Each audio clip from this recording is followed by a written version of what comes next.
Saint Martin D porous.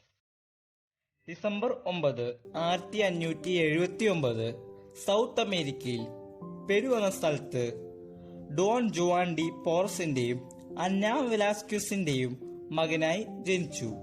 പിതാവ് വെളുത്ത വർഗക്കാരനും അമ്മ കറുത്ത വർഗക്കാരിയുമായിരുന്നു. അവന്റെ പിതാവ് അവനെ പോലെ ഒരു വെളുത്ത കുട്ടിയാണ് പ്രതീക്ഷിച്ചിരുന്നത്. പക്ഷേ സെയിന്റ് മാർട്ടിൻ കറുത്തവനായിരുന്നു. അവന്റെ പിതാവ് സ്പാനിഷ് പ്രഭു കുടുംബത്തിൽ നിന്നും അവന്റെ അമ്മ നീഗ്രോ സ്ത്രീയുമായിരുന്നു. അവർക്ക് ജനിച്ച രണ്ടാമത്തെ മകളും കറുത്തതായിരുന്നു. അതിനെ ചൊല്ലി പിതാവ് വഴക്കിടുക പതിവായിരുന്നു. അതിനുശേഷം ഡോൺ ജുവാൻ അവന്റെ ഇക്വാഡോറുള്ള അങ്കിളുടെ വീട്ടിലേക്ക് ഇവരെ ഉപേക്ഷിച്ചു പോയി. അതിനുശേഷം അന്ന കുടുംബഭാരം ഏറ്റെടുത്തു. അവൾക്കറിയാവുന്ന ആകൊരു ജോലി തുണി കഴുകുക എന്നായിരുന്നു. ആ ജോലി ചെയ്ത് മക്കളെ വളർത്താൻ അവൾ വളരെ കഷ്ടപ്പെട്ടു. ഒരു ദിവസം അവന്റെ അമ്മ അവനെ ഭക്ഷണം മേടിക്കാൻ പുറത്തേക്കു പറഞ്ഞു വിട്ടു. പോകുന്ന വഴി ഒരു യാചകനെ കണ്ട് മനസ്സലിനെ അവൻ ആ തുക മുഴുവനായി അവനെടുത്തു കൊടുത്തു. തിരിച്ച് വീട്ടിൽ വന്ന അവനെ അമ്മ വഴക്കിടുകയും അടിക്കുകയും ചെയ്തു. ഇനി ആവർത്തിക്കില്ലെന്ന് അമ്മയോട് വാക്ക് പറഞ്ഞെങ്കിലും അവൻ ഇത് വീണ്ടും വീണ്ടും ചെയ്തുകൊണ്ടേയിരുന്നു. പിന്നീട് അവന്റെ പിതാവ് മാർട്ടിനെയും സഹോദരി ജെയിനെയും ഇക്വാഡോറിലേക്ക് കൂട്ടിക്കൊണ്ടുപോയി. മാർട്ടിൻ പഠിക്കാൻ ബുദ്ധിശാലിയായിരുന്നു. വർഷങ്ങൾ കടന്നുപോയി. ഡോൺ ജുവാൻ പനാമയിലെ ഗവർണറായി നിയമിക്കപ്പെട്ടു. അവന്റെ മക്കൾ കർത്തവനായതുകൊണ്ടും അവന്റെ അന്തസ്സ് അവരെ കൂടെ കൂട്ടാൻ സമ്മതിച്ചില്ല. അതുകൊണ്ട് അവൻ സെയിന്റ് മാർട്ടിനെ അവന്റെ അമ്മയടുത്തേക്ക് അയക്കുകയും അവന്റെ അനിയത്തിയെ അവന്റെ ഇക്വാഡോറുള്ള അങ്കിളുടെ അടുത്തേക്ക് അയക്കുകയും ചെയ്തു. ഒരു നല്ല ഡോക്ടർ ആവണം എന്ന അവന്റെ ഇഷ്ടം അറിഞ്ഞ പിതാവ് അവനെ ഡോക്ടർ റിവേറോയുടെ അടുത്ത് കൊണ്ട് ചേർത്തു. ഒരു ദിവസം ഡോക്ടർ റിവേറോ ഇല്ലാത്ത സമയത്ത് ഒരു രോഗി കിടന്നു വന്നു.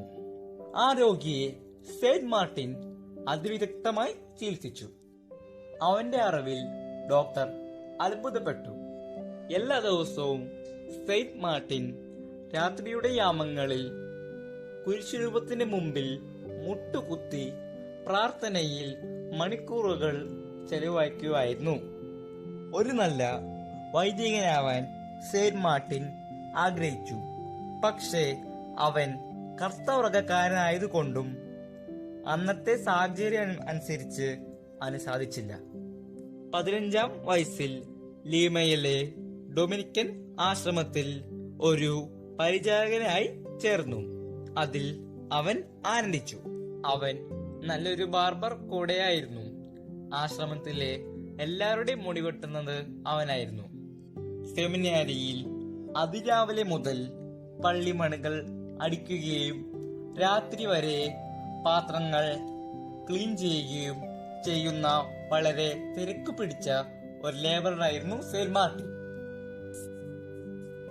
മാർട്ടിന്റെ ജീവിത വിശുദ്ധി തിരിച്ചറിഞ്ഞ അധികാരികൾ 9 വർഷത്തിനു ശേഷം സഭയിലെ ഒരു തുണ സഹോദരനായി സ്വീകരിച്ചു. മനുഷ്യരോടുള്ള സ്നേഹത്താൽ അദ്ദേഹത്തിന്റെ ഹൃദയം സദാ ജ്വലിച്ചിരുന്നു. എപ്പോഴും പ്രാർത്ഥിക്കുകയും ധാരാളം വിശുദ്ധന്മാരുടെ ബുക്കുകൾ വായിക്കുകയും ചെയ്തിരുന്നു. മൃഗങ്ങളോട് സംസാരിക്കുന്നു, മൃഗങ്ങൾ അവനെ അനുസരിക്കുന്നു, മരിച്ചവരെ ഉയർപ്പിക്കുന്നു, ഒരേ സമയം പല സ്ഥലങ്ങളിൽ പ്രത്യക്ഷപ്പെടുന്നു. സെയിന്റ് ഡൊമിനിക്കും മാതാവും അവനെ സന്ദർശിക്കുന്നു. ഇത് അവന് മാത്രം ലഭിച്ച ദൈവാനുഗ്രഹമാണ്. 1639 നവംബർ 3-ാം തീയതി സെയിന്റ് മാർട്ടിനെ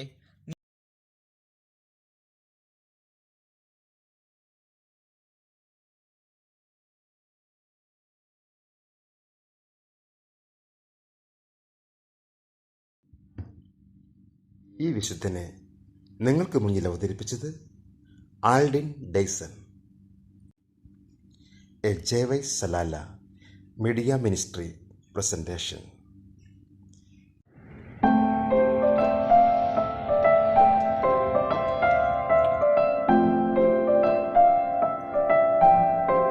God bless.